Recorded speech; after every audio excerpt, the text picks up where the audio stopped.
Hey guys, Spartan here, and welcome back to another Noita Tier list. I've decided that I'm going to be doing all three of these, that being, obviously I did spells, which was the longest at 422. This is perks, which it says is 106, which sounds about right. And then I'm going to do enemies, which has a bit more than that, but yes. So, let's go over what we mean by the tiers of what these perks do. S tier, obviously best of the best. A tier, still very good, but gets outclassed by the S tier ones.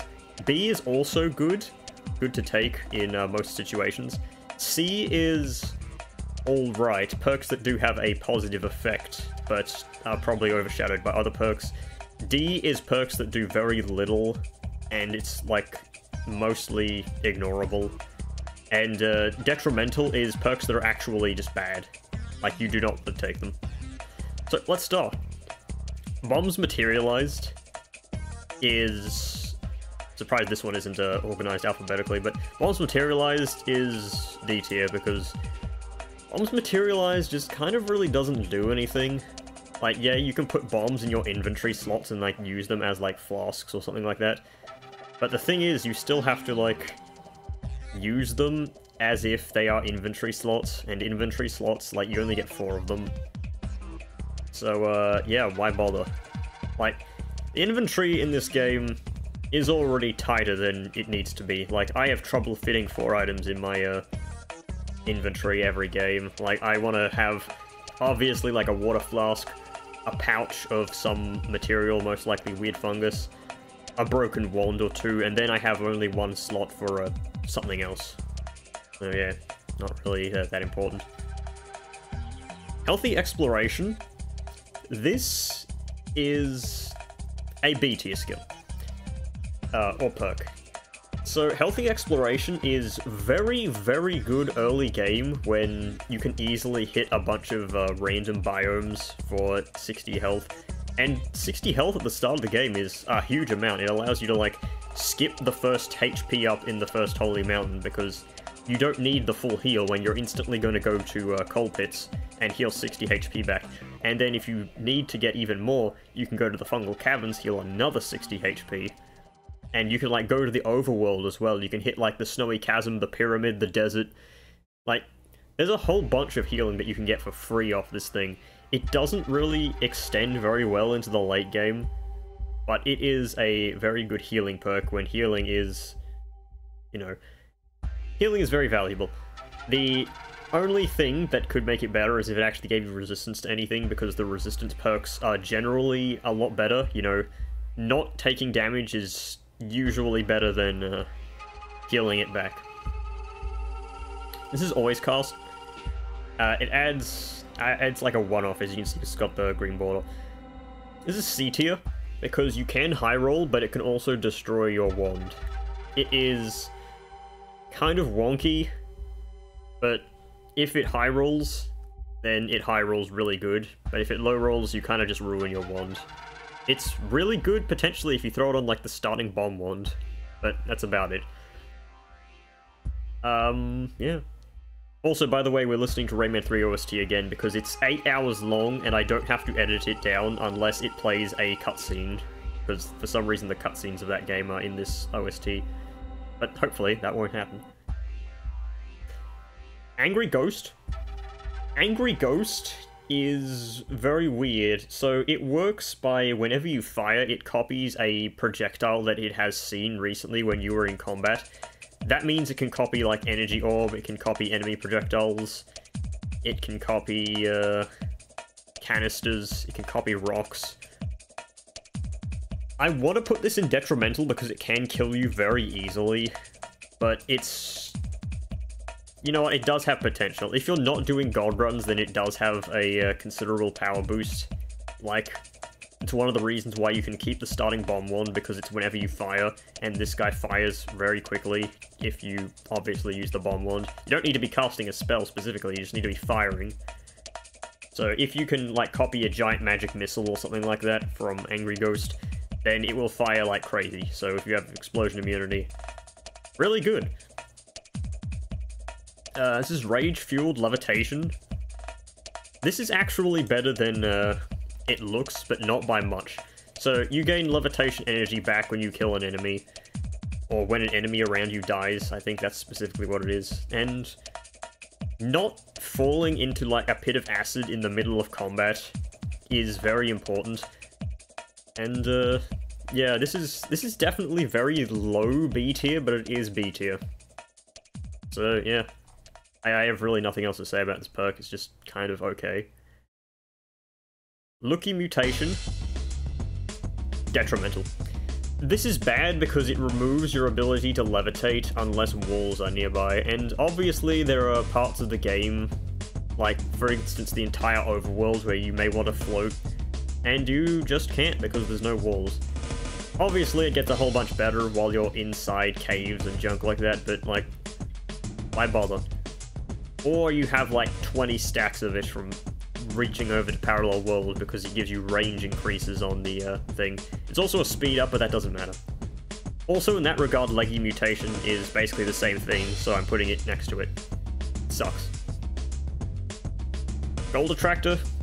Gold nuggets get attracted towards you. This is D. It doesn't really actually do anything. Yeah, I have nothing else to say about this. It's not detrimental, but it's just nothing else. Bouncing spells, it makes your spells bounce around and they last longer, and just, I believe this is a flat lifetime boost to all your spells, which can potentially be good, but there are some spells you don't want to bounce, like if you're trying to dig with something, it can be bad. Like, I believe this has negative synergy with like Black Hole and junk like that, but it's not detrimental, but I don't think it's particularly good, so D tier. Breathless. Breathless is B tier. Breathless is nice. It does give you a great speed boost when you're submerged in liquid or anything else. And not having to worry about breathing can matter, especially if you have like something with a very long lifetime and, say, Water Trail. You can flood an entire biome of enemies that can drown to get a whole bunch of Trick Gold. Hisi Base is probably the best place for this. Well, except for the robots, but like, they electrocute themselves usually. So yeah, this is it's a good perk. I take this in most of my gold runs because it's just a straight positive. This is contact damage. Contact damage is... it's kind of nice, but it's not particularly great. It is a positive effect. The damage is decent, but usually in Noita you want to be far away from your enemies so that you do not take damage from them. Unless you have like melee immunity combined with this, in which case it gets infinitely better. Because like, if you're in melee range of an enemy, they will always attempt to melee you even if they have a ranged ability.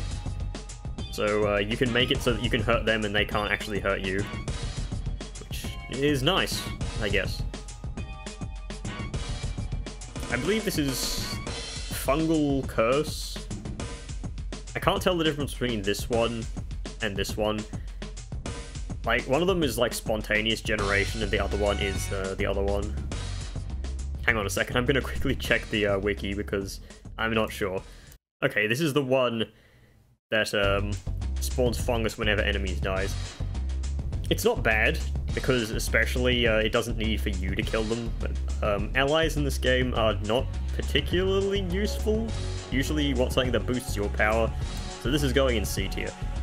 It is not necessarily bad though, because anything that can spawn weird fungus, which of course fungus allies do when they die and explode, is good.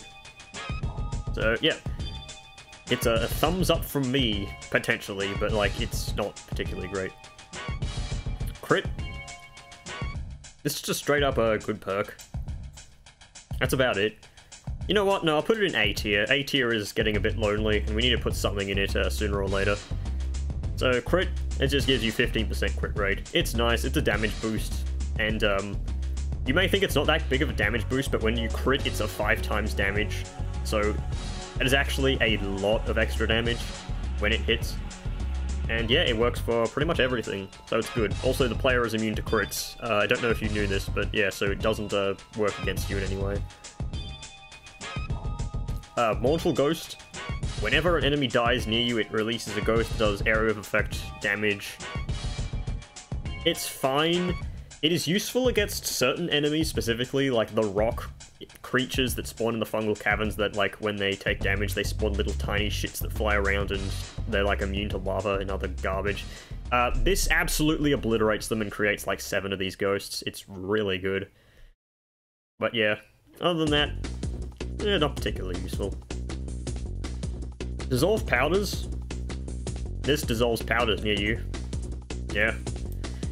It's C tier. I would put it higher, but it doesn't really do anything else. It doesn't give you, like, any hidden resistances or anything like that. And if you try to go to the cloudscape and stand on the clouds count as powder. So you can, like, go through the clouds, but at the same time, like, you can't stand on them, so you need a teleport wand. Yeah, it's not that great. And now, obviously, like, I can't put this in anything other than S tier because it is literally the best perk in the game. I know a lot of people say, like, especially when they're, like, highly experienced in the game, oh no, explosion immunity or fire immunity is S tier in, like, the best perk in the game, not edit wands everywhere. No, you're wrong. Edit wands everywhere is the best because it allows you to do pretty much everything that the game plans for you to do with editing wands with maximum convenience, and it allows you to visit Wand Mart at the start of a run. It allows you to... You know what? Here's my main argument. This perk is so good that there is an enemy that specifically drops an item that you can edit wands everywhere with while holding, in case your world spawns without edit wands everywhere. That's how important this perk is. You may say, oh, you can just backtrack to the Holy Mountain. Do you know how long it takes to get from Wand Mart to the Holy Mountain and then back again, while only carrying, like, 2 wands? So do you want to do that, or do you want to grab this perk and then you can carry, like, as many wands as you want, basically? You can even, like, coax enemies to carry wands for you if you put, like, a teleport bolt on them so they can follow you around so you can carry more wands. You can easily do that with Tinker with Wands Everywhere, which I have been calling Edit Wands Everywhere because I played the game since early access. So yeah, best perk in the game, no competition. And also, it's better than Explosion Immunity and Fire Immunity because there are multiple perks that do that, so you don't have to be relying on that. Electricity. This gives you electricity immunity, and it constantly causes you to emanate electricity. It's good, but it's B tier because it can electrocute things that you don't want it to electrocute. Most notably, gas canisters, or anything that can explode in your vicinity and kill you. And while electricity immunity is very good, dying to that sort of thing is bad. Also, if you're trying to, like, AFK in, like, the gold room, it's surrounded by extremely dense rock, which grows moss over time, and electrocuting gold sets the moss on fire, which can set you on fire. That has happened to me multiple times. You don't want it to happen.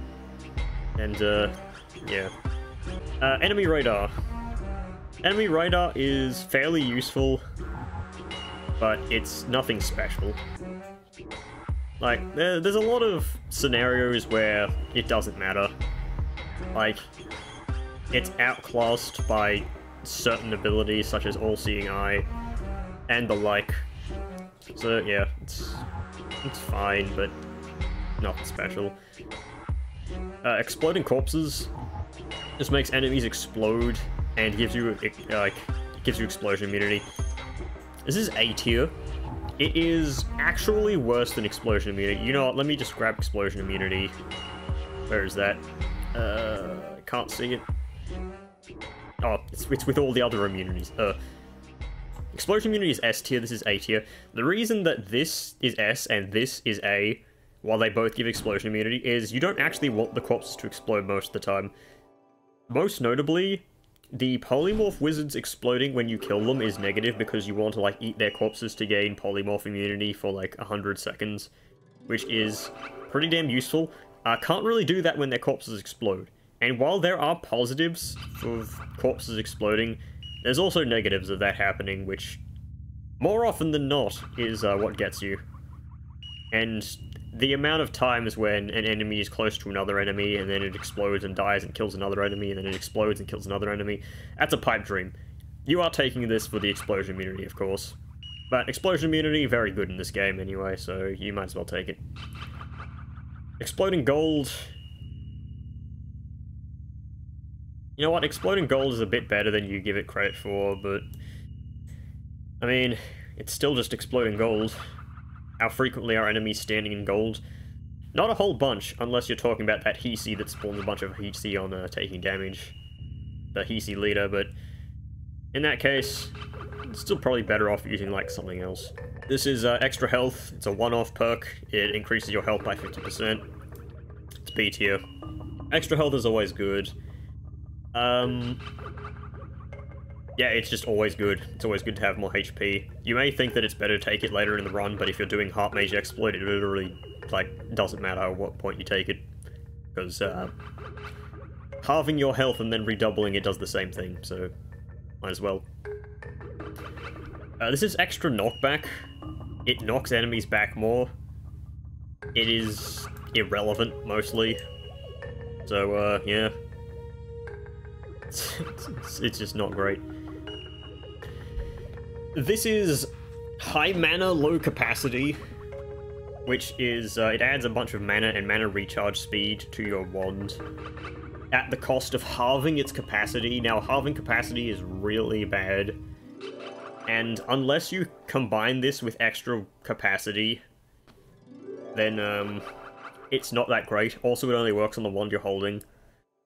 But this is something you pick up if you're parallel world traveling and you want to make like a god-killing wand. Like, craft your own tier 10 wand. But other than that, it's not that great. Greed, get, like, double gold. It's fine. Yeah, that's just about it. Like, double gold is useful for many things.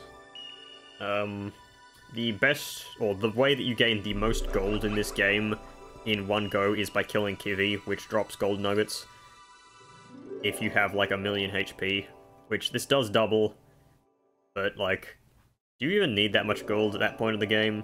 I'm not sure, but maybe you do. Maybe you're going for high score runs. This is Trick Greed. It's the same as Greed, except you need to get trick kills, so it's strictly worse by a lot. You know what? No, Greed is... money isn't too important in this game, and if you need to get gold, you can just go to the gold. Yeah, Trick Greed is just worse. You need to do trick kills to get Greed. It is literally perk but worse. Voice crack. This is extra perk. Future Holy Mountains have an extra perk in them. It's an A tier perk because getting extra perks to choose from is very good, especially if you have Perk Lottery, where you have more options. And if you're traveling to parallel worlds, it greatly increases the amount of extra perks you get in the Holy Mountains. So yeah, it's pretty good. Extra item in Holy Mountains is in the same vein, but also not so, because the amount of times you buy wands is not that great until the late game, in which point the only real Holy Mountains worth buying from are the ones from the Temple of the Art and the Laboratory. The laboratory does not spawn in parallel worlds, so... I'll put it in C tier, because sometimes you can generate something good. Extra wand capacity, it gives your wands extra capacity. I believe it's all the ones you're holding, so... it's B tier. It's nice to get extra slots on some wands. Sometimes all that a wand needs to be really good is an extra slot or two. I'm especially talking about those wands that spawn with, like, no recharge time, no cast delay, and you can turn them into a pretty good drilling wand at the start of the game if you just have, like, one more slot to add mana. So yeah, it's pretty good, like, when it's useful, but it is a one-off, so it's not fantastic. This is Strong Levitation, and the one below it is, Longer Levitation.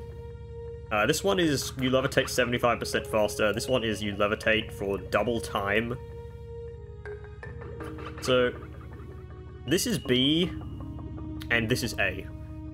It's good to levitate faster. Oops, scrolled up a bit too much. It's good to levitate faster, but usually you want to levitate for longer in Noita. You basically get more height by using this one than you do the other one. But they are both relatively good, though. This is reduced recharge time and cast delay for all wands that you're holding. It's a one-off perk. It's decent. I'd take this if you have been going to parallel worlds and grabbing like tower wands a bunch. Pretty good. This is increased projectile speed. I don't remember if this does more damage, but it is alright. I just never find myself taking it. Freeze Field. This freezes any liquids around you and gives you fire immunity. So this is another point against fire immunities better than Edit Wands Everywhere Streak or Claim, because there's another perk that gives you fire immunity as well.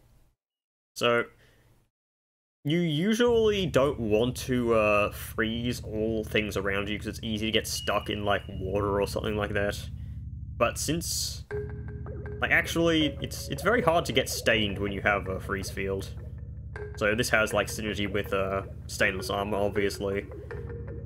And yeah, it's actually A tier because it's useful to get rid of annoying liquids. If you're trying to make Midas and you actually manage to get it, and like, say for instance one of the materials is water, you can freeze the water because Midas doesn't freeze, and then that ice will turn into Midas. And you can easily like rebottle it and fungal shift with it or something. So yeah, it's pretty good. This is Cordyceps, isn't it? It spawns fungal growths. Oh no, this is fungal disease, isn't it? This was Cordyceps. It spawns funguses when you are near enemies.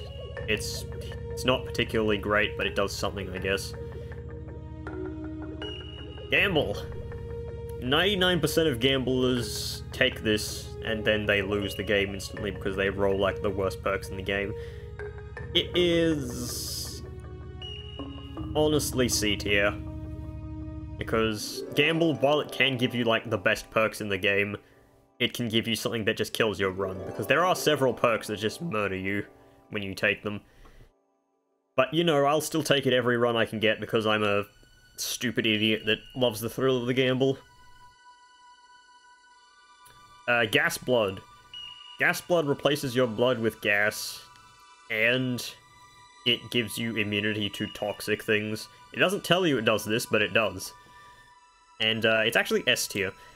Reason it's S tier is because replacing your blood with a gas so that you can't stain yourself gives you more time to have stainless armor up.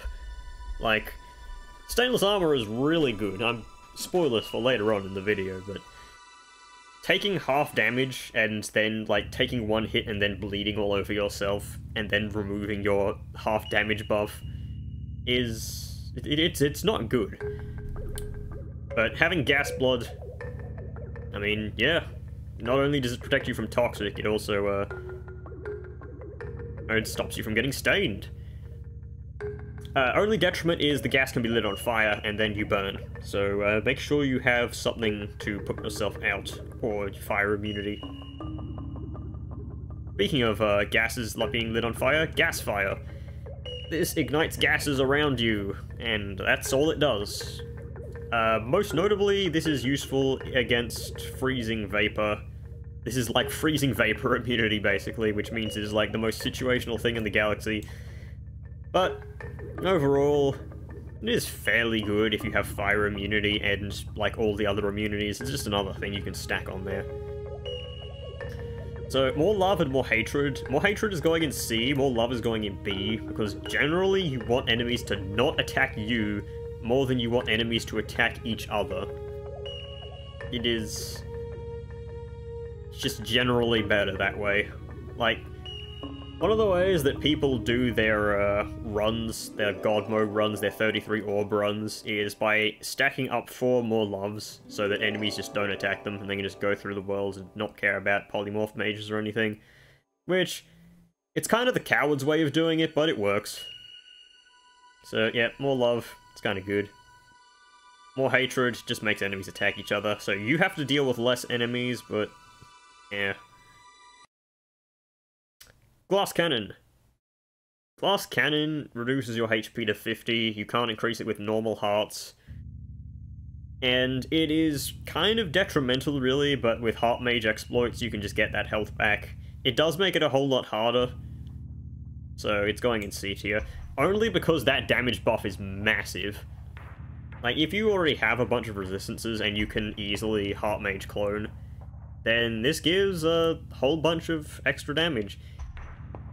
It is still, like, really annoying to deal with, but it's easy to get yourself killed early run anyway. More blood. I'm tempted to put this in detrimental, but I'm going to put it in D tier, because more blood is just more blood. That's all it does, and it can cause the game to lag a lot. But if you have vampire... You know what? Fuck you. It's going in detrimental. Usually, you don't need this. You don't want this. It doesn't actually do anything beneficial. Just don't take it. This is extra max HP from hearts. It doubles the power of health up hearts. It's actually very good. If you can find a place that spawns a whole bunch of hearts, gives you a whole bunch of HP, it doubles the effectiveness of your heart mage duplication. It's just generally really good. So why not? Summon Homunculus, it spawns Homunculi every now and then. It says when you reach a new biome, so it's kind of like healthy exploration. These Homunculus aren't particularly useful though. They have a bunch of health, they are fairly weak usually though, and they get in your way. So I'm going to put them in C tier.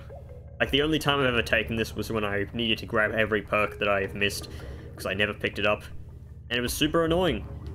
It kept getting in my way when I was digging with my Luminous Drill, and I had to just kill him off to stop annoying me. Hungry Ghost, it eats projectiles and gives you a damage buff.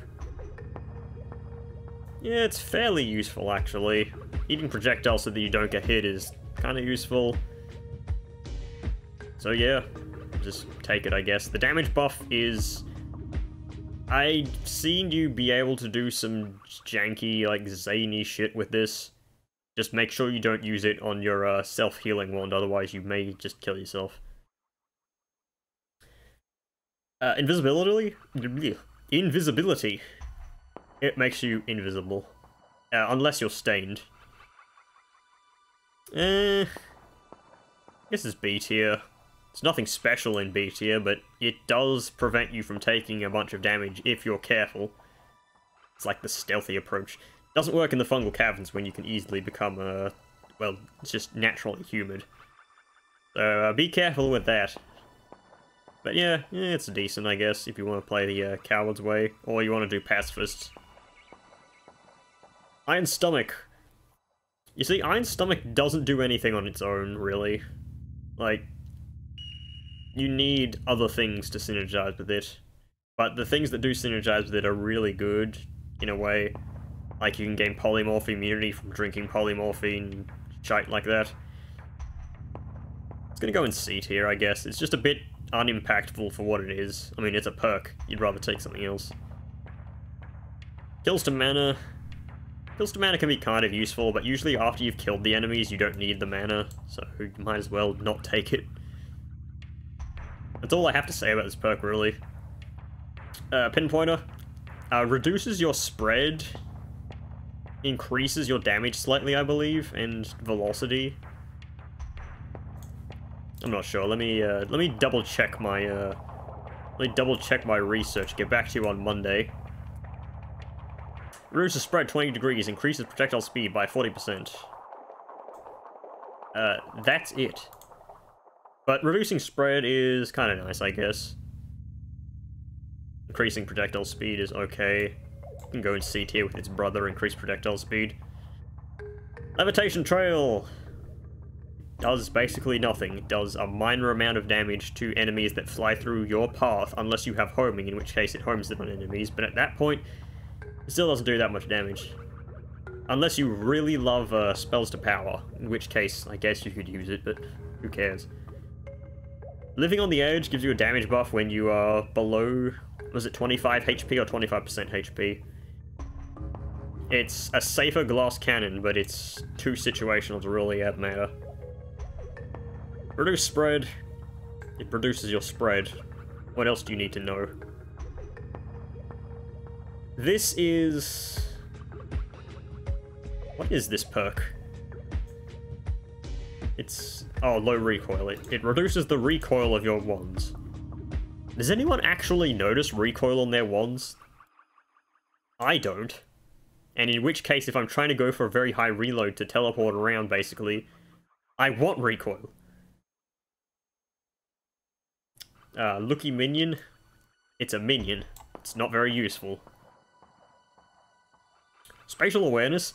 This is not a perk that spawns in the Holy Mountains. This is dropped by the machine boss, Call Me Silma, which is 3 Eyes Eye, which you'd think that 3 Eye would have an eye. In fact, you'd think he'd have 3 of them.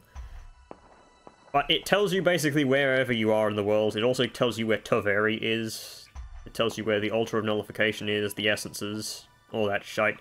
If you played the game long enough to kill that boss, you probably know where everything is, however. So, it's not particularly useful, but it's a free perk if you can kill a boss, which he's kind of hard to kill, but Omega Swordblade, by that point in the game, is pretty easy to get. This is, Summon Orbital Strike, and yeah, it makes that sound whenever you pick it up. That's a joke, no it doesn't. It's a one-off. It summons a big beam that cuts its way down from, like, the surface, basically. It's kind of useful, I guess, if you want to backtrack, and you don't have black holes and you want to go to the surface. It can also be used to activate the Sunstone, so that's a use for it as well. But yeah, it's a one-off. Gives you an item, takes up an inventory slot. Yeah. This is the other fungus one. This is the one that turns slime into fungus. Eh. Yeah, it's also going to C tier. Fungus minions are okay, but like, unless you have slime blood. Actually, even if you have slime blood, it spawns mushrooms on top of you. And yeah, nothing special. It's just more minion-based things. Gold is forever. I am tempted to put this on detrimental because it causes your save files to crash very easily because it gives gold infinite lifetime, but I put it in B if it weren't for the fact that it causes your game to crash in long runs, but it is a strictly positive thing. It does lead you to getting more gold, but if you wanted more gold, you might as well take greed. Yeah. Increased speed. I'm actually going to put this in A tier because moving around faster is very good. Despite the fact that stronger levitation is in B tier, moving around left and right is usually more useful because it is not tied to a meter. Eat your vegetables is detrimental, but when it does go off, it is very useful. You do need Iron Stomach for it to work though. But if you do have Iron Stomach, you can eat the entirety of the meat realm, gain a massive, massive damage buff, or you can, like... Well, actually, you can't drink the lake, because drinking water gives you no satiation. But yeah, you eat the meat realm entirely, because you can eat meat, static. And you gain huge damage buffs. And that's its only use. So, is this perk good if you need Iron Stomach for it to work? Not really, and it can get you killed. So it's going in D. It would be detrimental if it weren't for Iron Stomach in the meat realm exploit. Well, not really exploit, the trick. This is no more knockback. Enemies cannot knock you back. This is A tier because it's not being able to be knocked out of the air while you're flying and losing control is very good. You'd be surprised how many times that people die because they get knocked back into a vat of acid or something like that, or polymorphine puddle, and this perk just makes it so that that doesn't happen. This is a seriously underrated perk. Yeah, try to take this more often if you don't. This is no more shuffle. Wands aren't shufflers anymore. This is easy S tier. This gives you insane value. It turns unusable wands that you'd never think of using into usable wands that, like, are usually better than non-shuffle wands. Because the way this game works a lot of the time is it gives better stats to shuffle wands slightly over non-shuffle wands, because it has to, like, allocate power from non-shufflers into shufflers, because, like, it's like Risk of Rain 2's token, or enemy generator, where it's like, okay, this enemy is stronger, so it gets more points. Non-shuffle wands have their points allocated into the fact that they're non-shufflers. So, you take the non-shuffle perk, and you go back to a wand that was a shuffler, and it becomes better. So yeah, it's pretty good. This is no more wand tinkering, and this is a detrimental perk. I don't even need to explain this. Like, edit wands everywhere is the best perk in the game, which means that this, which does the opposite, is the worst perk in the game. Obviously. I'm not even going to discuss the blood money thing, because it's not even worth entertaining the possibility of it. This is oil blood. This gives you fire immunity, and it makes your blood oil blood. Having oily blood is bad, of course, because it makes you slippery, but the main downside of oil being is that you get set on the fire is ignorable. It is worse than fire immunity, but it is still very good, because fire immunity is great. And since we're talking about this, I might as well put fire immunity in S tier, because fire immunity is great in this game. Peace with the Gods. This is good early game, when you are not having to worry about the gods. The gods aren't exactly fearsome and anything like that in this game, really. So, it can save a run early on if you can dig out of the Holy Mountain but you don't have good damage wands, and it can secure you time until you actually have good damage wands. But yeah, later on in the game, this is pretty useless, so it's definitely a perk that you get it early on in the run. Only. Perk Lottery. 50% chance of taking a perk to not have the others disappear. This is an easy S tier, again, because it means more perks, and more perks means more power. Also, it stacks, by the way, so you get 3 of these, and you have only a 12.5% chance of the perks disappearing, which is insanely good. This is Personal Plasma Beam. It gives you a Personal Plasma Beam, but your spells are, like, slower and worse. So, it's D tier. I put it in Detrimental, but the Plasma Beam itself can be pretty useful. It's like damage, and it can kill certain enemies pretty easily. Phasing. Enemy projectiles sometimes phase through you. This is damage ignoring, so it is kind of good in that regard. But, like... Actually, didn't this have some huge downside? I'm checking the wiki again. Blah blah blah blah blah. Yeah, 50% chance for a projectile to teleport around you. Doesn't protect you from your own spells. Increases damage taken by projectiles and explosives by 33%. That is bad. So it can help you, but that, like, damage extra taken is bad. It's D tier. It's...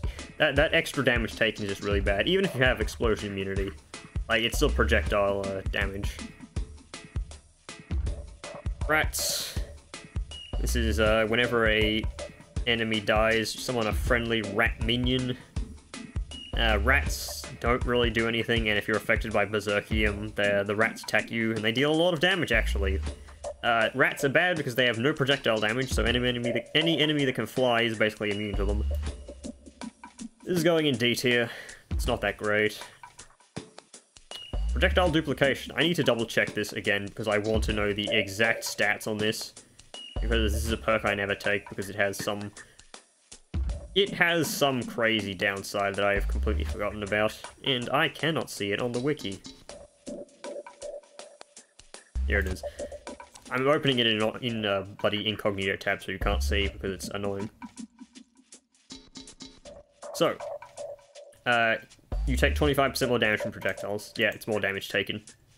And it's a 50% chance of creating more projectiles. Not particularly great when divide bys exist. Now, this is Projectile Eater Field behind you. It deletes projectiles that are behind you. It can be useful against some very dangerous projectiles. But usually the enemies that have very dangerous projectiles, they kind of, like, make it so that they appear all around you. Also, if you're trying to, like, tunnel, you can, delete your own projectile accidentally. So it's a C tier. Homing is A tier. This is not S tier, however. Like, it is an S tier effect, but it works on all your spells. Most notably, if you're doing long runs, this works on your black holes, meaning that they don't dig, like, straight like you want them to. They home in on enemies and they make it really fucking annoying for you to go through biomes really quickly, which is what you want to do if you're just grinding for perks. And it annoys me, but like for the base game, this is a very useful spell. It adds homing to everything, meaning that your death clouds are easy to make, and everything like that. Even your payloads, you know, I mean your payload delivery spells home in. It's good, but it's not great. Boomerang spells is detrimental. I don't even need to explain this. It makes them go back to you. Why would you ever want this? Projectile repulsion field, it reflects projectiles away from you, but you do take more projectile damage. This one at least makes it so that you're much less likely to hit by projectiles, like grenade HCs and the like have less chance of hitting you. I'm gonna put this in B tier. It makes your black holes fly a lot faster, but it makes them less reliable as to the direction they're going.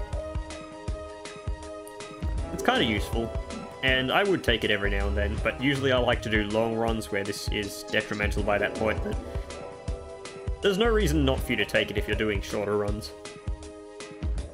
This is also very much the same, but it only affects in front of you. It's basically worse in most scenarios, because you usually want to be aiming at the enemies, and unless they're shooting directly at you, yeah. And we have the other variant, the projectile slower. I need to check the stats on this, because I never take this.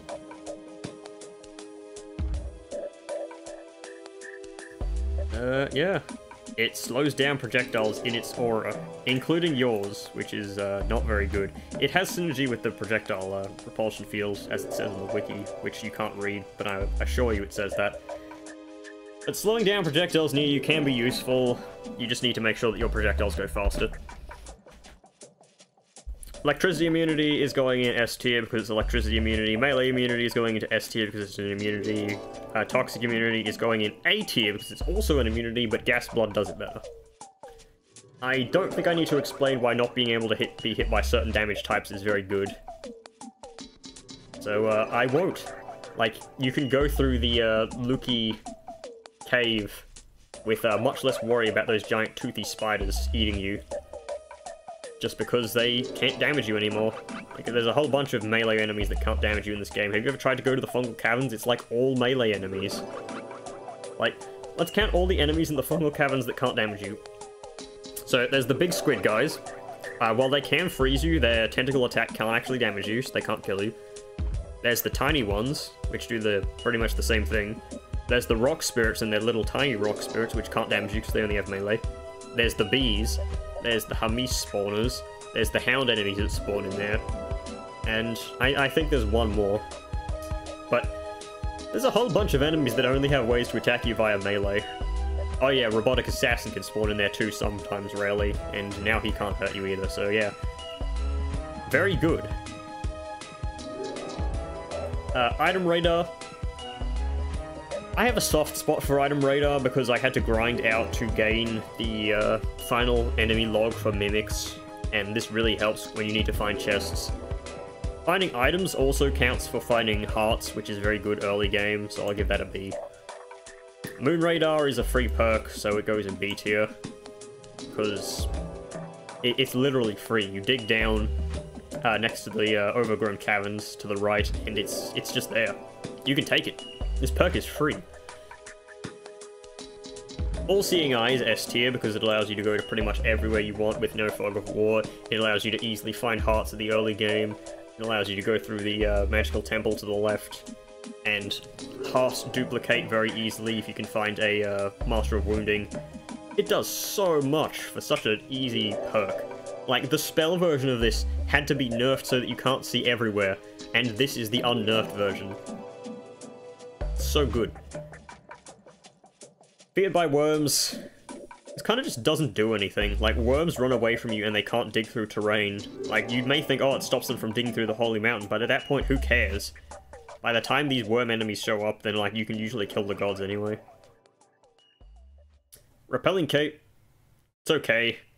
It is much better late game when the only thing that can really damage you is, like, poison. So it goes in B tier. It has synergy with Stainless Armor. It's nice. Extra life, it's an extra life, it's good. It's a one-off though. It doesn't actually help you and prevent you from dying. It just makes it so that when you die, you get 100 health back. Revenge bullets. It is projectile resistance, so I'll put that in C tier, but the revenge bullets, not why you get it. I'm gonna put revenge tentacle in the same thing as well. Revenge explosion also is not that great. It gives you 25% explosion resistance, but there's 2 explosion immunity perks, so why would you take this? Explosion damage is actually nice though if you're surrounded by enemies. And here's another rat perk. Revenge rats. It's revenge, but it's rats, and rats are strictly worse. This was Bloodlust? It was Bloodlust, right? No, it's Close Call. I forget what Close Call did. It was, more crit chance if enemies are nearby. Alright. So, it's basically extra crit if enemies are nearby. If you're fighting enemies close by, it's better than crit up, but you need to be close to enemies, so do with it as you will. Saving Grace, it's like extra life except it saves you with 1 HP and can proc multiple times. How frequently, realistically, is this going to proc? Not as much as you'd think. So it goes in C tier. Yeah, it's with extra life, but I still think it's a little worse. Permanent Shield. This is a very good perk, and it goes in A tier.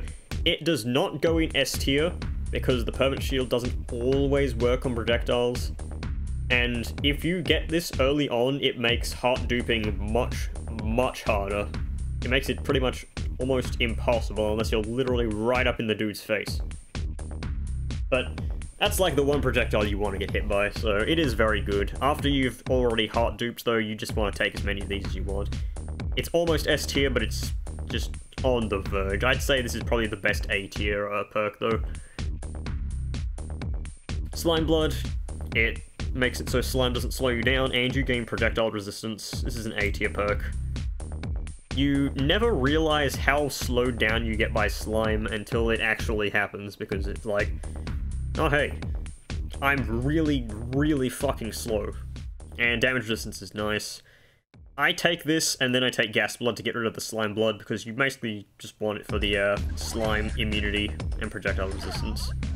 Alright. Stainless Armor. So I've been hyping this up all this game, and yeah, it's S tier. Taking half damage is great. This is more resistance than any other perk in the game. And of course it is tied to you not being stained, but there are a lot of perks that help with that. And fungal shifting away certain things is also another way to help with that.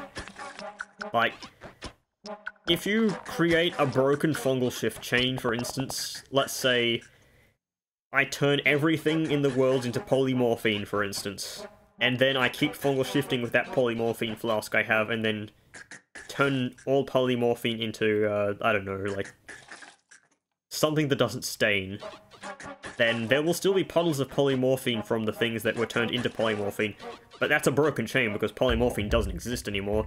So the puddles of polymorphine will exist. If you drink them, you will get polymorphed. If you touch them, you don't, and polymorphine doesn't stain you. So you've turned a whole bunch of materials in the game into something that doesn't stain you, so stainless armor protects you for longer. The way people have no death runs, or super god runs, is by stacking like 16 copies of this and you become immune to all damage. Because of rounding. Even the sun can't kill you. This is Never Skip Leg Day. It gives you 60 damage to your kick, and your kicks are much stronger, like, physically. It's not particularly great. Like, usually when I'm kicking enemies, it's to make them drop wands, like Heart Mages dropping the teleport wands I give them. It's... I mean, I guess it is some damage on enemies that are immune to everything else but melee, but there's better things. Telekinetic Kick is actually a really good perk, though. It's A tier, because it allows you to get a whole bunch of trick kills, which procs things like Trick Greed and Trick Blood Money, and physics damage is very good at killing things like the gods, aka Steve and Scott. Scott is a bit harder to kill with this, but you can. So, yeah, it's a nice, good perk. It doesn't synergize with really much else, though. Teleportitis and teleportitis dodge are very bad, because I don't care if they prevent you from taking damage, they teleport you into more damage, usually. Yeah. Trick Blood Money is good because it's healing, and it is an infinite source of healing, theoretically, if you can create trick kills. One of the ways you can do this is by summoning a bunch of Takasivas, or Taiksuavas, however you want to pronounce that, with things like Gamma, or Alpha, or something like that, and then just killing them off with like a homing rock. And you get infinite wands, you get infinite blood money, infinite healing. It's nice. Speaking of infinite things, unlimited casts, it's an A tier spell. It would be S tier if it could copy black holes, but it can't. But usually, infinite spells is enough to greatly improve the damage of your arsenal. You can upgrade your triplicate bolts to freezing gazes for much more damage and freezing. And divide by 10 now becomes unlimited uses, so that's another great damage boost. It's just generally a very good spell. Of course, early game there's like not a whole bunch of great spells that you want infinite casts of aside from like magic missiles, but yeah, still very good. Vampirism is detrimental because it reduces your HP by a third, and it may give you healing from drinking blood, but it also prevents you from being sick from eating, and that includes gaining the tripping status effect from eating weird fungus, so you can no longer fungal shift if you take this perk, or if you get it off of a gamble. So yeah, it's bad. And we have Vomit to Rats. It's another rat perk. It's not very good, and you need Vomit. How frequently are you generating Vomit to create rats? That's a trick question. You would never actually do this. Wand Experimenter goes in A tier. Early game, this can give you a whole bunch of healing. Some people say it's a free run, which it's definitely a very good perk, especially early game, but later on, the healing this gives you is negligible. But for what it is, it's really good. Yeah. Wand Radar. Wand Radar is nice, kind of, but wands already have their own sparkly effect, which is fairly noticeable. So you generally don't really need this, as long as you are checking, like, at least decently, thoroughly. And finally, Loved by Worms. It makes worms come towards you. It basically douses you in worm pheromone, and detrimental, because unless you're immune to melee, it's strictly a negative effect. So yeah, that's the list. I hope you enjoyed this Noita tier list. I relatively enjoyed making it. I do enjoy making these tier lists, even though it kills my voice. I voice crack more likely than I, more often than not, actually. This is because I go long periods of time of talking. Like, I do not take breaks that frequently. So yeah, if you think anything's not in the right position, I'd love to hear your opinion. But as you know, my opinion is fact, and if you don't agree, you'll be banned. Okay, not really, but yeah. So yeah, like the video or whatever, and leave a comment to improve the algorithm to make me work on these videos more. And I'll see you guys in the next video, where I will be doing the enemy tier list, which will be longer than this one. So yeah, until then, goodbye.